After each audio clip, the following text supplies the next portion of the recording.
আসসালামু আলাইকুম এভরিওয়ান, সবাই কেমন আছেন? আলহামদুলিল্লাহ আমি ভালো আছি। তো একটা আপু আমাকে কমেন্ট করছিল যে আমি এই জায়গাটা কিভাবে পাইছি। তো এটা হলো আমাদের মালিকের জায়গা।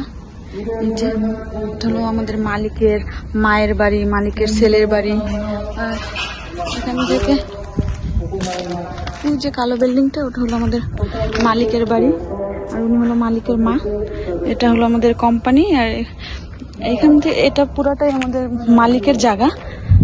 তো এখানে সবাই এতটুকু ইন্দোনেশিয়ানরা চাষ করে, আর একটু বাঙালিরা সবাই একটু একটু করে জায়গা নিছে আর কি।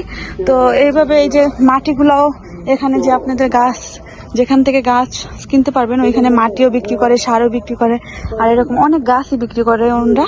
ওইখান থেকে গাছ কিনে, মাটি কিনে, তারপরে এই যে কঞ্চিগুলা এরকম কিন্তু প্লাস্টিকের কঞ্চিও বিক্রি করে, এই যে প্লাস্টিকের কঞ্চিগুলোও বিক্রি করে সুপায়। তো এখান থেকে এনে তারপরে মাটির দামও বেশি না, 350 টাকা করে হয়তো বস্তা নিবে। বস্তায় 10 কেজি না 15 কেজি আমার মনে নাই। তো এরকম মাটি কিনেও কিন্তু চাষ করতে পারেন। সার সবকিছুই এখানে পাওয়া যায়, সবকিছুই কিনতে পাওয়া যায়।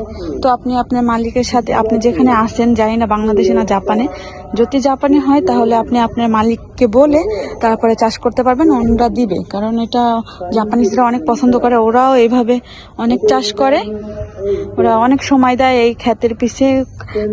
না খাইলেও ওরা অনেক যত্ন করে এটা করে আর কি। আর আপনি যদি বলেন, যদি জাপানি হন, মালিককে বললে মাটি কিনে এনে তারপর আপনি এইভাবে গাছ লাগাতে পারবেন। আর যদি বাংলাদেশে হয় সেটা তো সম্ভব না, আপনার নিজের জায়গা না হলে তো পরের জায়গায় আপনাকে পাও ফেলতে দিবে না।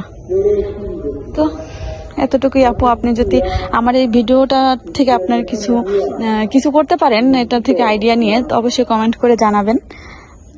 আমি যতটুকু মানে বুঝাইতে পারছি কিনা আমি জানি না, যে এখানে আমাদের মালিকের, আমাদের কোম্পানি, এখানে আমরা কাজের জায়গা, এটা আমরা থাকি ওইখানে, আর পুরো জায়গাটা আমাদের মালিকের।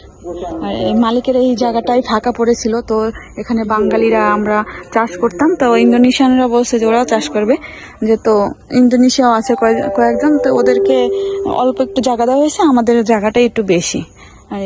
এক একজনে মানে অল্প অল্প জায়গা নিয়ে চাষ করে আর কি। তো আমি প্রথমবার দেখে গাছগুলো সিরিয়াল করে লাগাইতে পারি নাই, এই যে এখানে গাছগুলো সিরিয়াল করে লাগাইতে পারি নাই। আমি এইমাত্র আবার সব কিছু ছেটে দিছি, পাতা অনেকগুলোই কেটে দিছি। তো ইনশাল্লাহ যদি আল্লাহ ভাসিয়ে রাখে, আগামী বছর আমি যদি আবার চাষ করি তাহলে সুন্দর করে মানে গুছিয়ে তারপর গাছগুলো লাগাবো। এবার গাছগুলো আমার লাগানো হয় নাই। আর এই টমেটো গাছগুলো তো আমার খুবই বিরক্ত করতেছে, যে অনেক বড় হইতেছে আর পুরো জায়গা নিয়ে নিতেছে।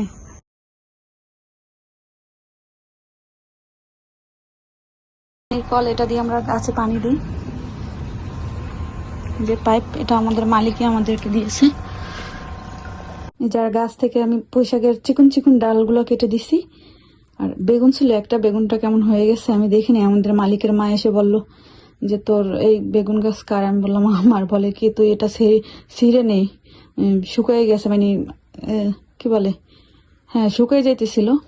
আর প্রতিদিনই 4টা-5টা করে টমেটো পাকে, তো ওইগুলো আমি ছিঁড়ে আজকে মশলা দিলে 8টা টমেটো হয়েছে, পাকছে, আবার কালকেও পাকবো। একটু হলুদ হলুদ হয়ে থাকে ওইগুলো আমি ছিঁড়ি না, বেশি পাকলে ছিঁড়তে আমার ভালো লাগে। আর এই কি বলে, টমেটোগুলো খেতে এত মজা, আঙ্গুল ফল। আর এই টমেটো খেলে আর আঙ্গুল ফল খেতে হবে না, মানে মিষ্টি, তারপরে অন্যরকম একটা স্বাদ লাগে এই টমেটোগুলার।